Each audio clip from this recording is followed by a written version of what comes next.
Hello, we've got a couple more of these Kubros to check out here. These are both from Star Trek: The Next Generation, although these Kubros are not from the same generation, or at least not the same series.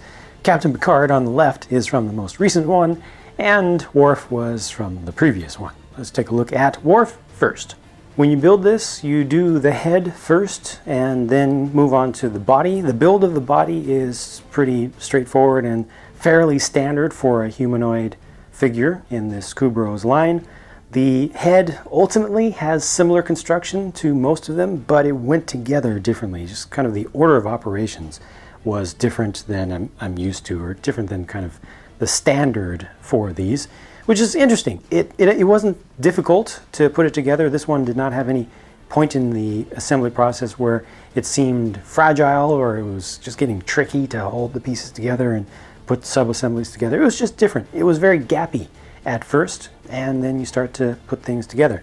Now this one in particular does have a little bit of issue with consistency of color between a couple batches of parts. So the pieces that are used for the eyes, that hold the eyes, those sockets, are a little bit more yellowish, and it's more obvious than I like to see. You know, there's always going to be some color variation, always some color variation from part to part, no matter how good your quality is. It's just going to happen. But this is more than I feel is okay. Hopefully that'll be fixed up a little bit going forward. I do like what they did with the head to get the ridges going across the top there.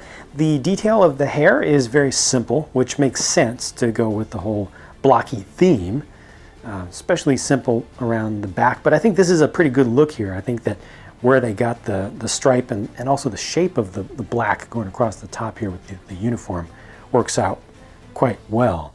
I like the face on this one. It has a lot of expressiveness, a lot of personality, and some of the poses that you can get with it do very much look like the actual actor. Now you can change the angles of the eyebrows, which isn't too useful in my opinion. You can change the angles of the little bits of mustache out here, which also isn't too useful in my opinion, but definitely more useful is the ability to rotate the eyes around, or specifically the eyelids, so you can kind of flatten that out or bring it up. See, that's probably not a look that you would see for this character, you know, in universe. However, what I found to be quite interesting was this.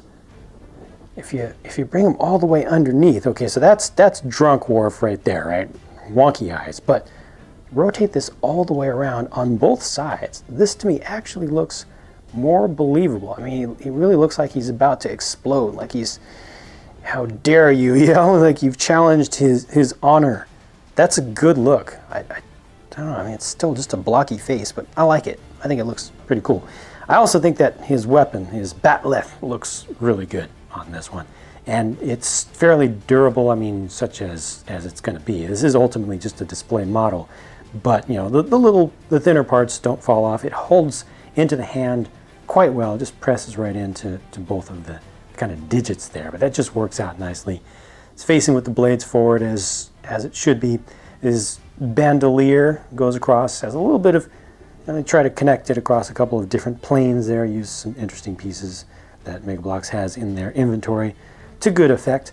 One other thing on color, the yellow color has some gold in it, some metallic flakes, so it's not just a plain color. It's not like just a plain mustard yellow, and from some angles you can see some of that sheen in there, which doesn't look all that great to me, but it's better than having it just a plain color, because you know, it's kind of random a little bit. And also this one over here, that's a really obvious sprue, you know, mold injection point. I guess this one here is as well, but that just kind of bugs me. Anytime that you have a mold injection point on a piece that has a lot of metallic flake in it, it really changes the angles of the flakes right at that point. But overall, I think this is a pretty good looking thing on display. It has a few issues with the plastic color and quality, but the build I think is good. The design is good.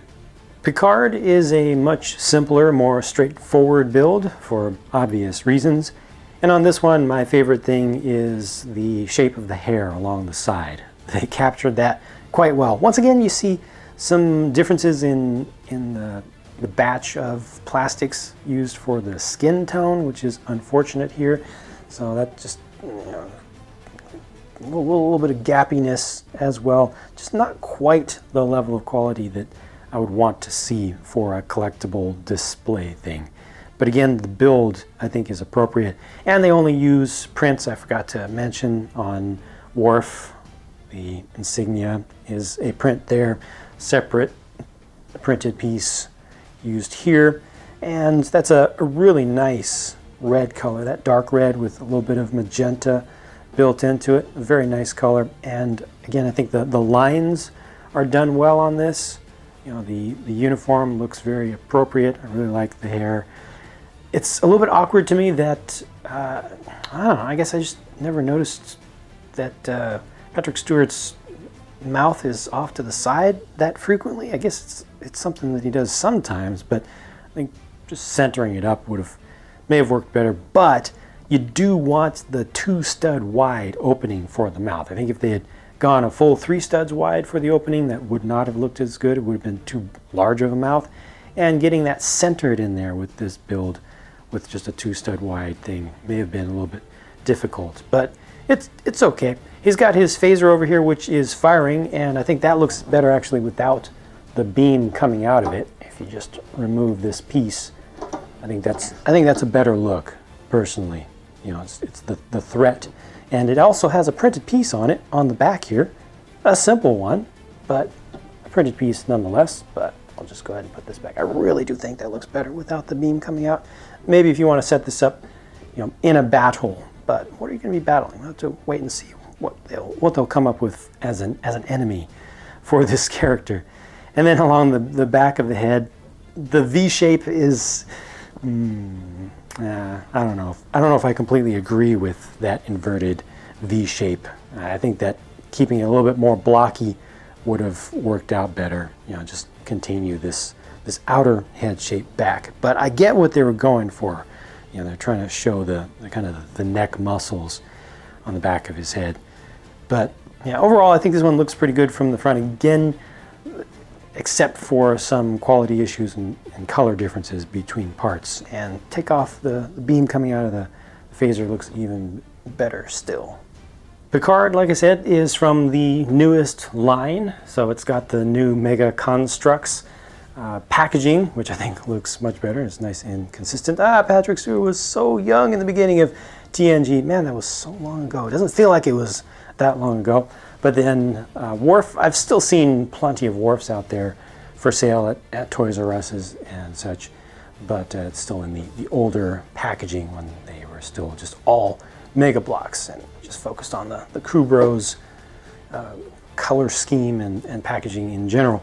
Let me know what you think of these two and which is your favorite. I personally think that Worf is the better looking figure to have on display, but you know, Picard is probably more desirable as a character to collect.